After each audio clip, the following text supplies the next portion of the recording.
we will be having an extra leverage. Is gearing up for a tight contest. Any Malay voters that voted for PANG, in this case, is a bonus. Saya akan mengambil teladan. Are there deeper socio-political factors at play here? Some of our civil servants are actually earning less than the minimum wage.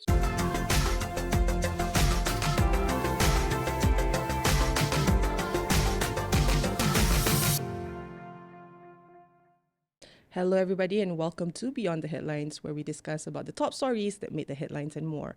My name is Amalina Kamal and today we are going to dive into the political pulse of Malaysia, specifically where all eyes this weekend are on the Kuala Kubu Bharu by-election.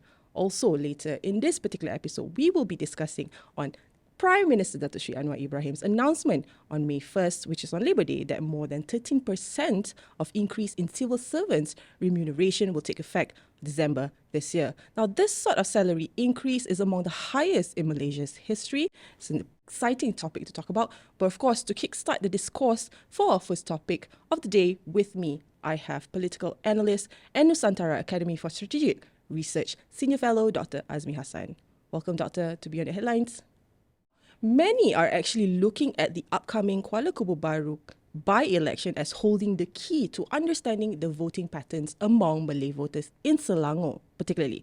As much as anyone wants to put it, this comes amid a noticeable trend of Malay voters shifting themselves away from Pakatan Harapan since the 15th general election and up to the 6 state elections last year.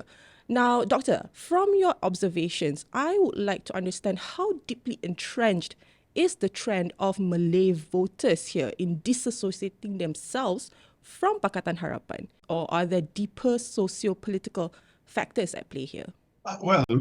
Even though KKB is only a by-election, the more important thing is KKB in Selangor and Selangor government, Pakatan Harapan government, nearly lost Selangor at that particular time.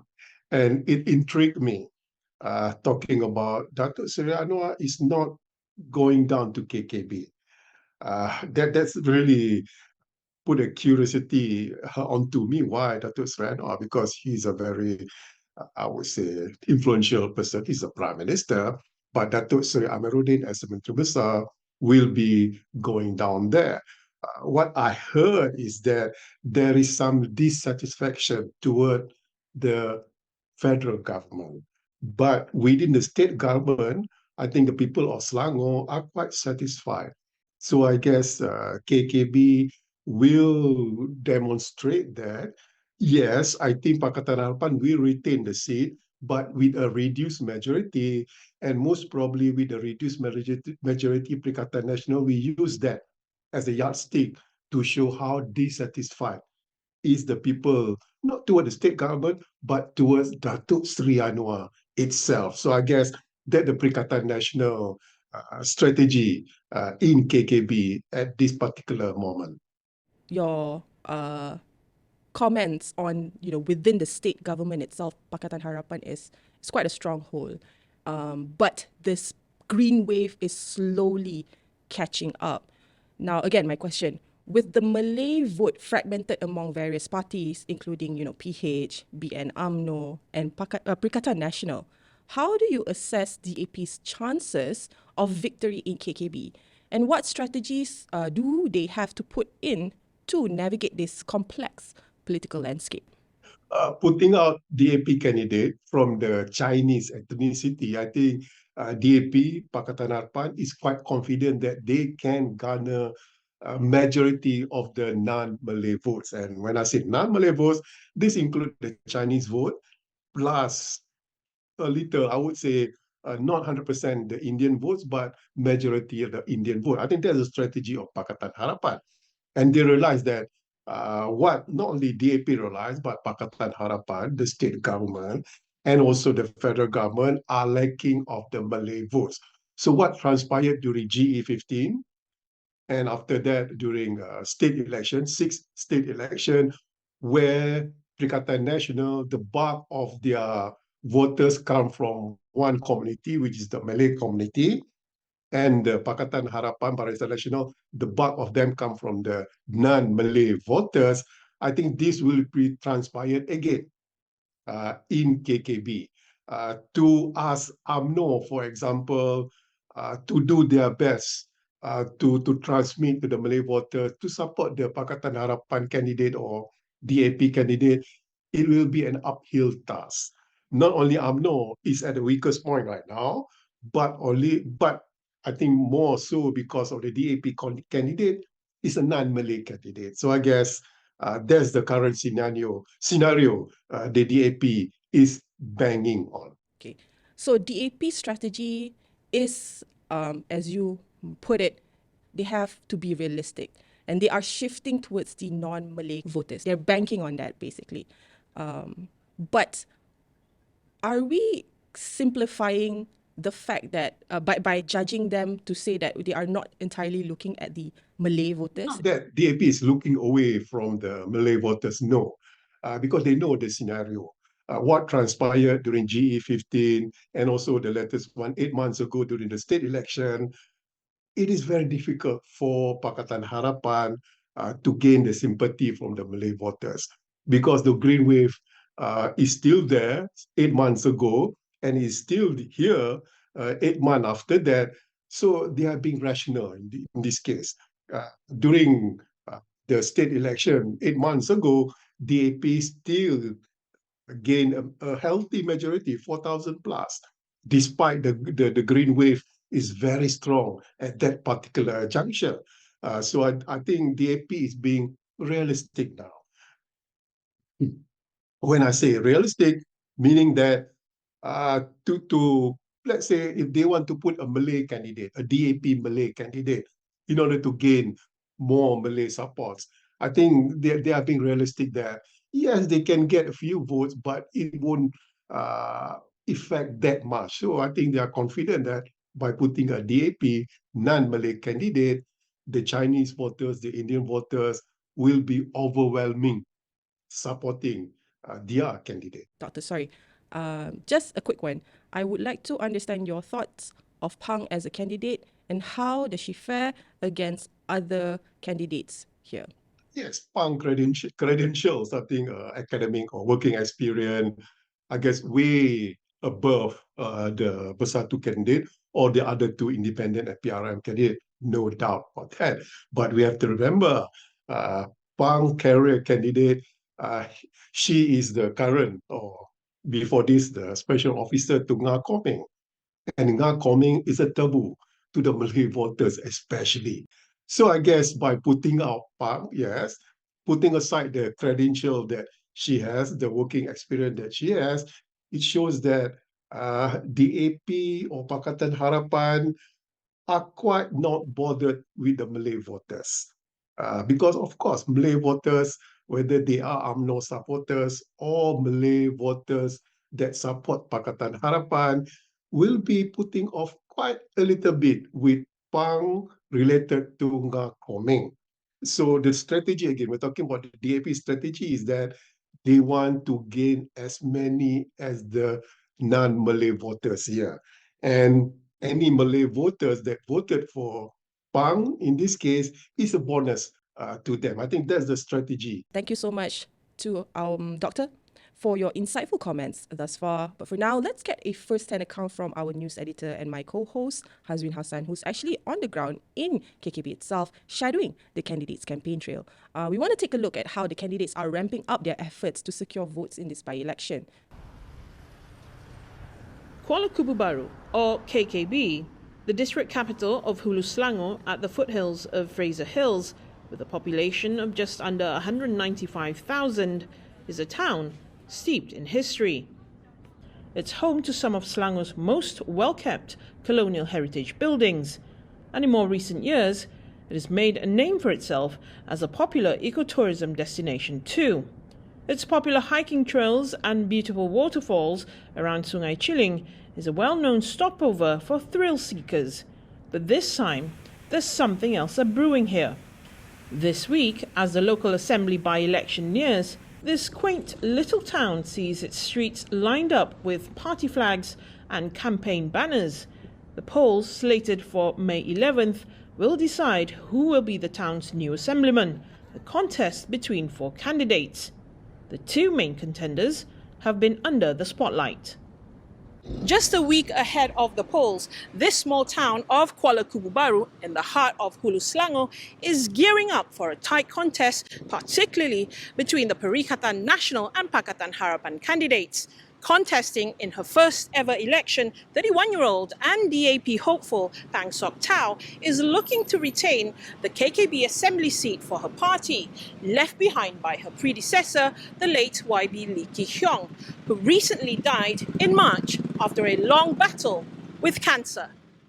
KKB has long been known as a DAP stronghold, but Lee's death triggered the by-election, having held the seat for the last 10 years. Pang, in her campaign trail, says that Lee's legacy will be a tough one to fill, calling her irreplaceable. Yang pertama sekali saya rasa saudari Lee Ki Hyong is irreplaceable dengan pencapaian dia sepanjang 10 tahun ini, dan tetap sudah tentu saudari Lee Ki Hyong akan menjadi contoh yang baik, ataupun saya akan mengambil teladan saudari Lee Ki Hyong untuk berkhidmat sebagai satu pasukan. Yang pentingnya kita kena berkhidmat dengan hati yang ikhlas, rajin, keras kerja, jumpa pengundi, jumpa penduduk. Dan saya rasa yang baik sentiasa dijadi teladan, yang buruk sentiasa dijadi sempadan. So saya beridisam dengan hati yang ikhlas, kita mampu boleh buat apa-apa. Yang mana di mana kita sebut, di mana ada kemauan, di situ ada jalan. Well, there's the question of replacing a much beloved town rep and leader. For Pang, her age being considerably younger has been raised too, on whether she's ready for the role. But Pang is determined to not let it be a factor. Saya rasa umur tidak sepatutnya menjadi penghalang bagi anak muda untuk mengejar impian, dan sebab saya berani bertanding dalam PRK ini adalah untuk membawa perubahan kepada kehidupan penduduk di setempat, dan saya ingin membawa politik matang di mana kita kena fokus pada tawaran kempen. Tawaran saya untuk anak muda adalah saya ingin memperkasakan golongan anak muda untuk menganjurkan lebih banyak inisiatif mengenai latihan teknikal ataupun latihan kepimpinan untuk memberi dia orang lebih exposure to the outside world. So dia orang boleh mendapat pengalaman selain daripada sekolah, dia pun boleh dapat pelajaran di kempen, di camp-camp lah, ataupun inisiatif-inisiatif yang akan dirancang nanti. Dan mengenai pengalaman saya, keyakinan saya daripada pasukan. Jangan lupa pejabat DUN mendiang saudari Lee Ki Hyong terdiri daripada 6 orang ketua kampung tradisi, 6 orang ketua kampung, 8 orang ahli majlis, 1 orang pemimpin komuniti India dan juga seorang PWB. So saya rasa untuk membawa perubahan ataupun memberi perkhidmatan yang cekap, tepat, kita perlukan satu pasukan. Kerana saya percaya perpaduan kita tegur, bercerai kita roboh.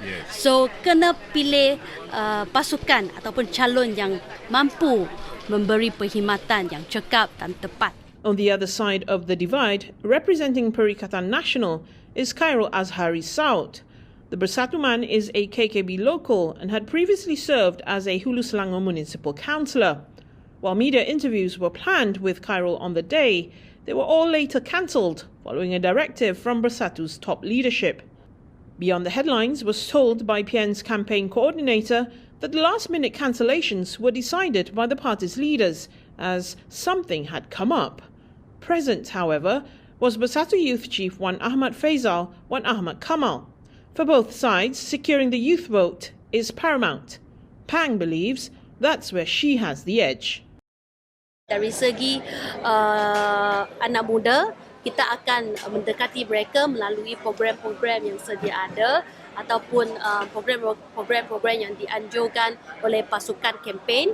Dan saya rasa tak kena maka tak cinta. Bila kena, bila bermesra rama, lepas tu saya akan menerangkan agenda-agenda anak muda pada dia orang, dan saya rasa sedikit sebanyak akan menambahlah keyakinan terhadap saya. PN will look to gain more support from the Indian community too. This after the recent admission of the Malaysian Indian People's Party, MIPP, into the coalition. I do believe with the emergence or the entrance of MIPP into Perikatan Nasional, we will be having an extra leverage upon Indian voters. Because MIPP is a new party, but helmed by senior and experienced Indian political leaders, formerly MIC and PKR. So I believe they could add some value, they could help swing some percentage of Indian voters to our side. So we have 1 more week to go. I think with the statement made by Professor Ramasamy and many others, I think we can fine-tune our campaign towards the Indian voters to swing them to Perikatan Nasional. I believe the Chinese voters, the Indian voters are mature enough to understand that PN is not anti-vernacular schools. We just want the best candidate to win and to safeguard Kuala Kubu Bharu voters' needs and expectations. Pang, who again spoke to reporters later in the day, adds that tackling both the Malay electorate, making up almost half of the local population, and non-Malays will require a unifying approach. Saya rasa pilihan raya kecil ini adalah satu ujian pada kerajaan negeri Selangor. Kita kena uji, kita kena tengok macam mana prestasi kerajaan negeri Selangor yang selama-lama ni amat cemerlang. Kerajaan negeri sekarang adalah kerajaan negeri yang paling banyak membekalkan KDNK kepada negara Malaysia. Dan satu-satu lagi, kerajaan negeri Selangor adalah negeri yang paling banyak dengan inisiatif kebajikan.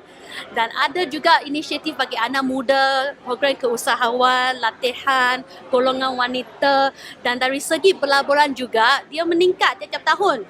So jika itu adalah satu memorandum, sebab ini adalah satu kerusi DUN, saya rasa ini haruslah menjadi satu memorandum kita menguji prestasi yang amat cemerlang terbilang buat kerajaan negeri Selangor. Jangan lupa, banyak kerja, banyak inisiatif telah dilaksanakan oleh Yang Amat Berhormat Menteri Besar Datuk Seri Amiruddin. So, marilah kita fokus pada PRK di mana wakil rakyat bagi kawasan DUN akan dipilih. The Madani government, she says, has delivered on its campaign promises throughout the years in KKB, and that she will continue to live up to expectations with plans to further boost the town's booming tourism industry. So, jadi jika kita nak ambil peluang untuk menjana lagi ekonomi berlandaskan pelancongan, terutamanya di Kuala Kubu Bharu, kita mesti pilih pilihan yang tepat, yang dengan satu pasukan yang sempurna, cekap, yang boleh menjana lagi ekonomi di kawasan KKB. Ini adalah peluang keemasan yang kita harus ambil. Tidak boleh lepaskan. There's a lot at stake for both PN and PH. The legacy left behind by the previous incumbent, Lee, has made such a lasting impression on locals here. Even the town's popular chendol stand, Chendol Pak Samat, can attest to it, where it was frequented by Lee during her years here. She was always known as the people's leader, who put her constituents first. Ikut pada yang sebelum ni, bagus juga dia punya tu, YB-nya. Dia mesra rakyat lah, sebab kadang dia orang datang sini, minum sini, santai, macam orang kata open minded je dengan rakyat biasa je, mesra rakyat. Bagi saya YB Lee ni mesra rakyat lah, sebab dia akan datang ke sini tak banyak kali pun akan datang untuk minum dengan kita orang dekat sini. Saya harap harapan saya, moga pekan KKB ni lebih membangun macam yang korang rancangkan untuk bangunkan dia, sebab kita tengok dah banyak kemudahan yang ada dekat KKB ni. So kita harap dia akan lebih membangun dan akan kekalkan benda tu sampai bila-bila. Kuala Kubu ni banyak juga, kita ada air terjun kat sini, kita ada kalau nak panjat bukit tu ada apa nama yang terbang? Sky paragliding. Paragliding pun ada. Kita banyak sungai lah kat sini. Sungai yang cantik-cantik, batu-batu besar. Kalau boleh nak style yang baru, yang besar sikit lah, sebab doktor pakar pun tak ada kat sini. Apa-apa masalah kita jauh selayang. Kalau boleh, kalau siapa yang menang ni, besarkan kita punya ada doktor pakar sekali. Itu harapan lah.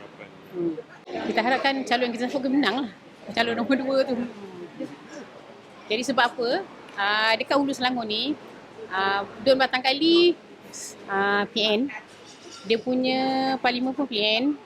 Lepas tu dia punya dekat satu lagi DON pun PN juga. Jadi harapan tinggal satunya je kalau untuk kerajaan. It's clear that whoever wins has some really big shoes to fill. Hazween Hassan for Beyond the Headlines KKB by-election special. There you have it. Ground reports from Hazween Hassan and our team in Kuala Kubu Bharu itself. Now, the Kuala Kubu Bharu by-election, to our audience who don't already know, was triggered following the passing of its incumbent, the late YB Lee Ki Hyong, on March 21st. Now, again, still want to talk about, the Pakatan Harapan's coalition banking on the non-Malay votes. Now, in the non-Malay votes itself, it's already segmentized into multiple, I suppose, demographics here. But of course, we also want to talk about, the KKB State Legislative Assembly having approximately 7,500 Indian voters, constituting around 1% of the total electorate. One might think that it's not a lot, but it's actually the numbers are relatively important. Now, notably, polling districts such as Bukit Taga and Kerling boast significant Indian voter populations. Nearly half of these Indian voters are reportedly affiliated with MIC. Given this fact, we also understand that, political affiliations is just one thing. But there is a trend in the shift in Indian voter support from the PH coalition to the Perikatan National Government, where former DAP leader P. Ramasamy made a Facebook statement saying that, there is a potential impact on Pakatan Harapan's chances in the KKB by-election. And since then, we have seen a lot of, back and forth between him and our communications minister, Fahmi Fadzil. We're not going to go into the nitty-gritty of it all because we still want to talk about the KKB by-election.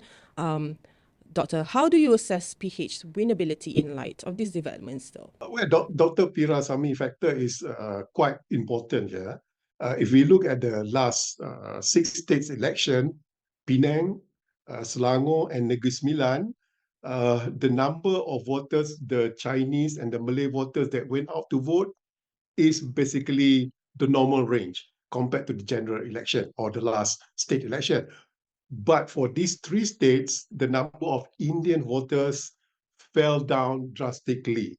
For example, in Negeri Sembilan, 25% did not turn out to vote, meaning that the Dr. P. Ramasamy factor will impact negatively on Pakatan Harapan, but not, I think so, will not impact positively for Perikatan Nasional. Because I think the Indian voters will not go out to vote for those who are with Dr. P. Ramasamy. But again, I think for those who are with Dr. P. Ramasamy, it's not on the majority side. It's on the minority side, 10%, 15%. In Selangor, it was during the last state election, 12% of the Indian voters, the number of them go out, drop down. So I guess between 10 to 15% in terms of Indian voters, DAP will lose from this particular segment. So that's one of the reasons why the majority will be reduced drastically. But due to the Dr. Ramasamy factor, it will not affect whether Pakatan Harapan will retain or they will lose the seat. I don't think so. Pakatan Harapan will retain the seat, but because of the Indian voters, the majority that they gain will be greatly reduced. Thank you, Doctor. I also just want to understand your thoughts on Perikatan Nasional's admitting of the new Indian party into its coalition. How does it affect Pakatan Harapan's strategies here? It won't be much a problem for the Indian group or the Indian voters here. I think Pakatan Harapan compared to Dr. P. Ramasamy faction, I think the faction that support Pakatan Harapan will be much greater compared to the Dr. P. Ramasamy faction, except that for the Malay voters, this is where the split is.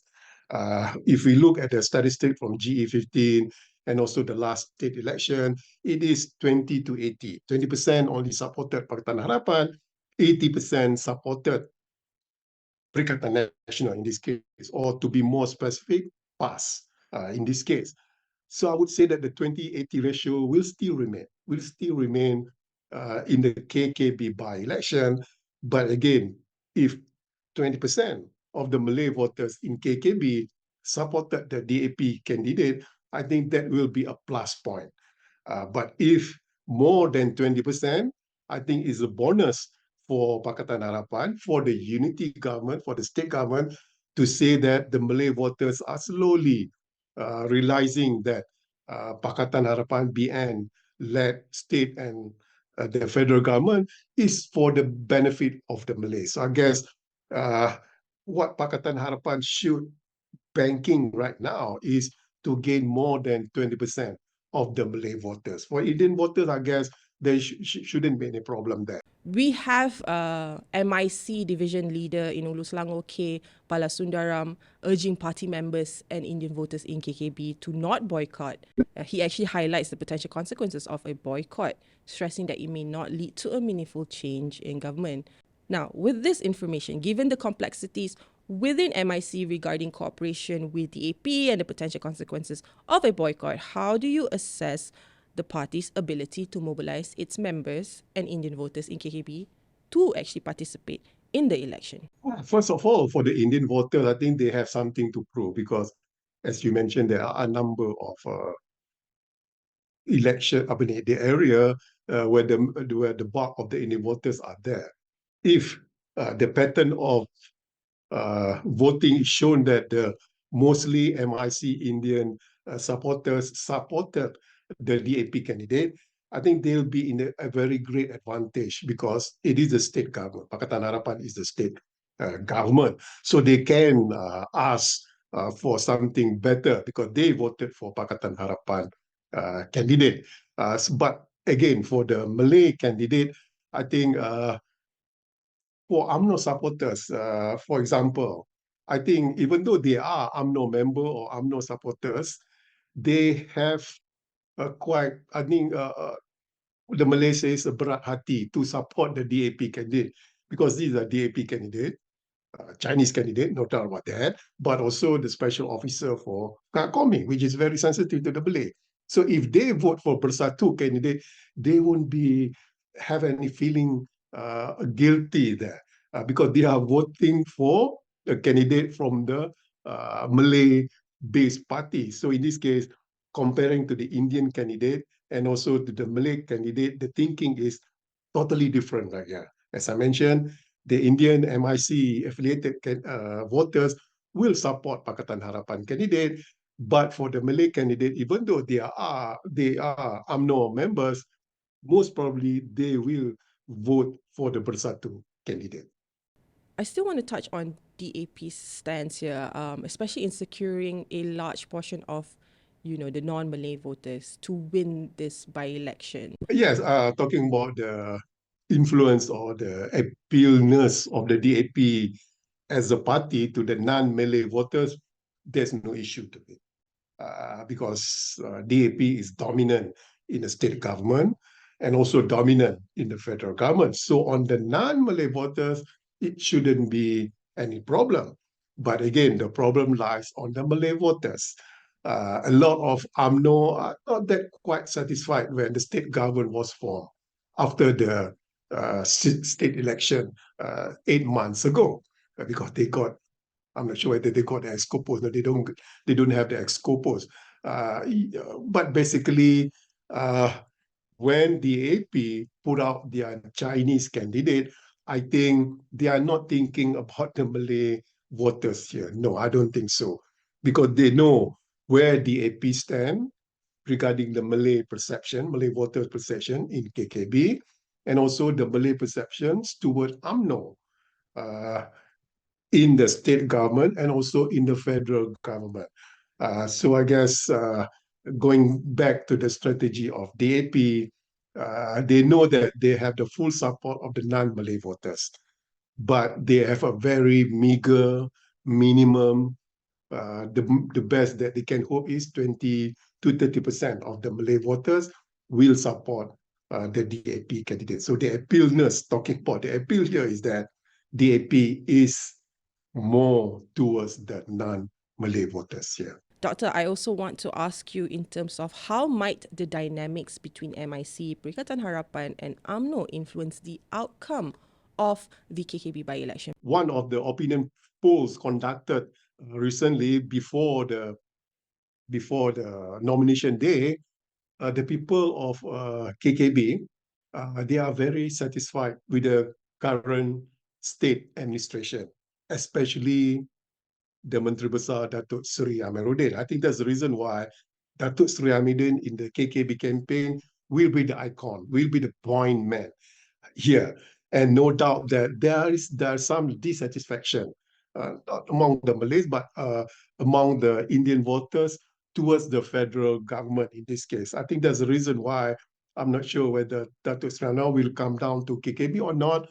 But again, I think the satisfaction or the appealness toward the current Menteri Besar of Selangor, I think will be a huge leverage, not only for the non-Malay voters, but also for the Malay voters. They see that whatever happens, the state government will still be led by Datuk Seri Amiruddin. I think this kind of leverage should be used by Pakatan Harapan, by Barisan Nasional, that the state government is led by Datuk Seri Amiruddin from Pakatan Harapan. I think this is a huge leverage for voters, especially on the fence. They're still not sure who are they be voting for. I think this kind of leverage, who is the state government, will be a plus factor for the DAP candidate. Okay, Doctor, thank you so much. Thus far, I just have one last question to you.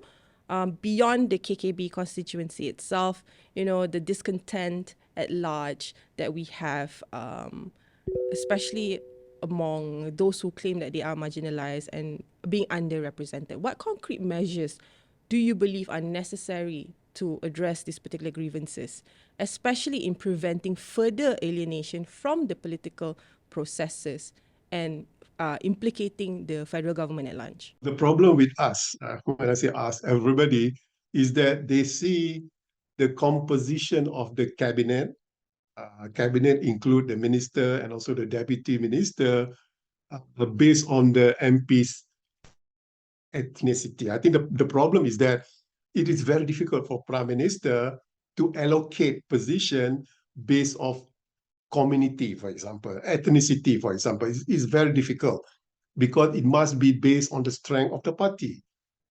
If the AP form the majority of the members of parliament or the state assemblyman, then the AP should get the bulk of the majority. Similar with UMNO, who's not satisfied with their representation in the EXCO, Selangor State EXCO, because they have only 2 state assemblymen. So the voters need to push out this kind of perception.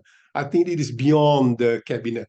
Yes, the cabinet made the decision, but I think Datuk Seri Anwar have been appointing in certain agencies, very important agencies from different community. To appoint political appointees, I think Datuk Seri Anwar, in this case, for agencies related to the government, it's much easier compared to the appointment of ministers and deputy ministers, because it must be based on party's quota. So I guess Malaysia need to get out of the perception that they need to see beyond the cabinet ministers to say that, well, we are underrepresented. So I think Datuk Seri Anwar has done his best to show that he is the Prime Minister for all. Not only Prime Minister for PHBN plus the other 17 entities, but for all Malaysians. There you have it. Thank you so much, Dr. Azmi Hassan, for joining us on this particular discussion. We're thrilled to have your valuable insights in the KKB by-election. And to our audience, if you want to know more about the developments on the KKB by-election itself, stick around. Don't forget to watch NSC Online for live reports. And for those who are still tuning in on Beyond the Headlines, don't go anywhere because we still have our next segment.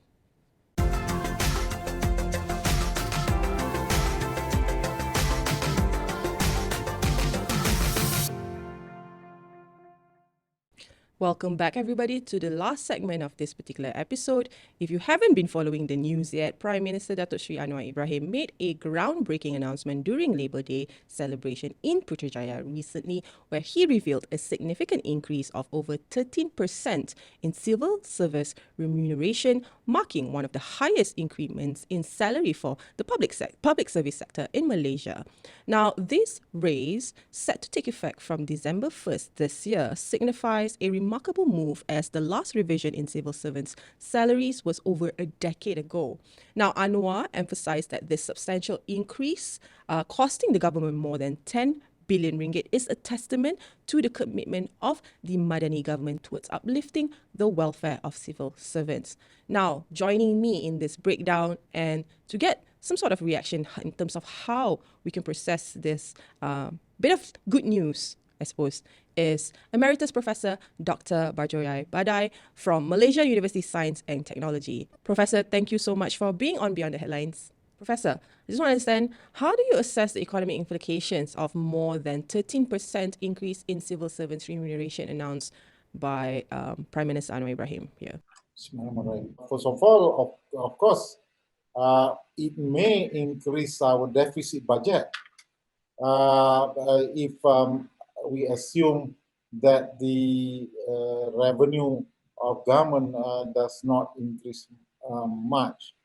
But I think this is a dynamic economy, and we expect that the Malaysian economy to grow at 5% in 2024, and it will actually grow much higher in 2026. So we expect that government will be able to absorb this.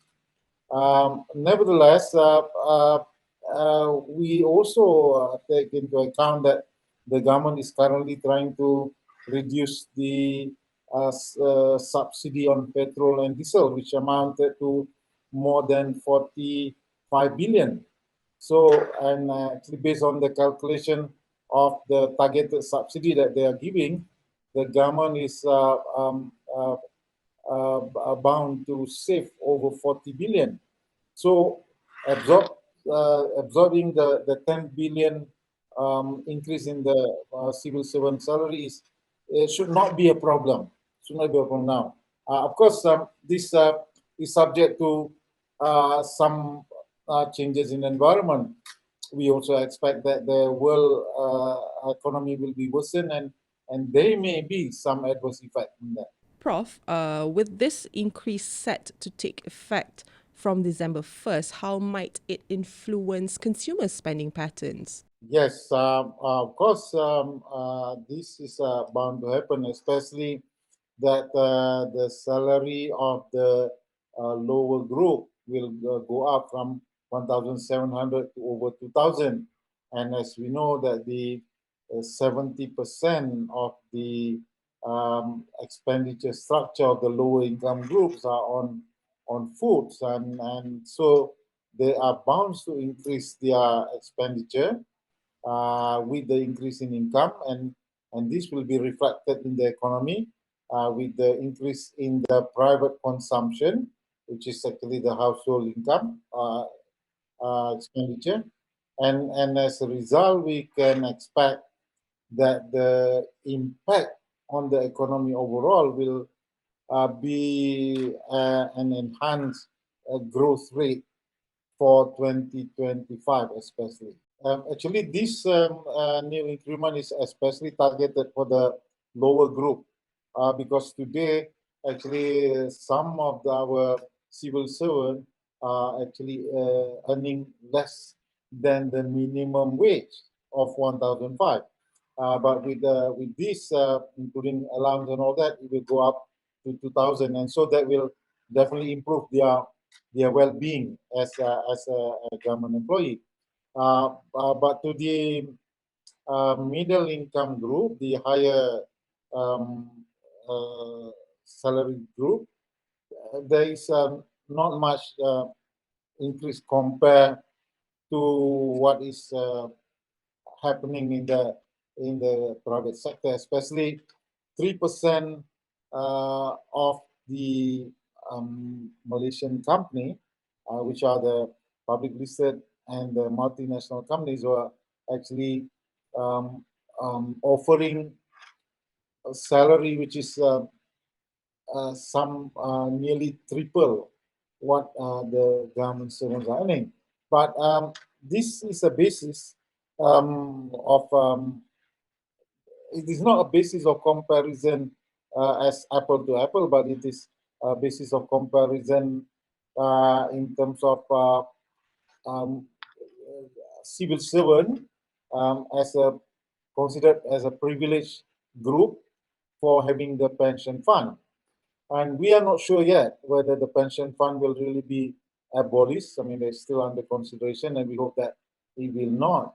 And we also have the EPF and so on. And we hope that in the near future, there will be some other initiative made by the government to make the civil service salary package or remuneration package in Malaysia more attractive in order to compete with the private sector as what was happening in Singapore, for example. I mean, we know that is a long way to go, but at least we see that the government is serious in trying to improve the well-being of the civil servant in Malaysia. Of course, in the longer term, we also need to perhaps restructure the civil service because currently it seems to be overstaffed. But in fact, if we actually reclassify them into the various sector, actually the Malaysian civil service is not overstaffed. Last question to you, Prof. Before we end this, I want to just ask, how can the government and employers work together to uphold the dignity and rights of workers? Because I understand that we have been, talking about this time and time again, but we have, seen reports of workers being shortchanged, particularly in the face of challenges posed by unbridled capitalism and certain entities being too profit-centric. Especially for the government administrator, these are the real civil servants that implement plans. So the government has done their good job in presenting the new industrial master plan, new energy plan, the revision of the second 12 Malaysia plan, and the government have actually presented two budgets in the less than 2 years. And so there is proper plan, there is a solid plan. What we want to see is the civil servant to really pick that up and implement. We do not want the civil servants to be waiting for the minister or the politicians to push them. We need this understanding that the civil servant role is to implement, and whatever has been decided by the policymaker, the government of the day, must immediately be implemented. Then we will see some result. For example, now many people are complaining, why are we not seeing any result translated on the ground? And the reason is because perhaps, just like in the past, the civil servants are waiting to be pushed. And this is why we need maybe to have a clear rule and policy on the different role of the politician, the policymaker, and the implementer. Just like in the company, we have the board of directors who will decide the direction, the budget of the year, and after that has been approved, it will flow down to the various level of management, and the manager will just implement what has been decided by the policymaker. This is what we want to see. We hope that soon we will see some of this impact flowing down, and this should be felt by the household at large, and then we will have a more satisfied household that will be pleased with the government of the day. There you have it. to our audience, Emeritus Professor Dr. Barjoyai Bardai, economist from Malaysia University Science and Technology. Thank you again for being on Beyond the Headlines. Now, unfortunately, this is the end of our episode. If you like this particular episode, don't forget to like, comment, and subscribe. Don't forget to also turn on the notification bell if you haven't already. You would not only get Beyond the Headlines update, but you will also get the entirety of NSC Online's reports.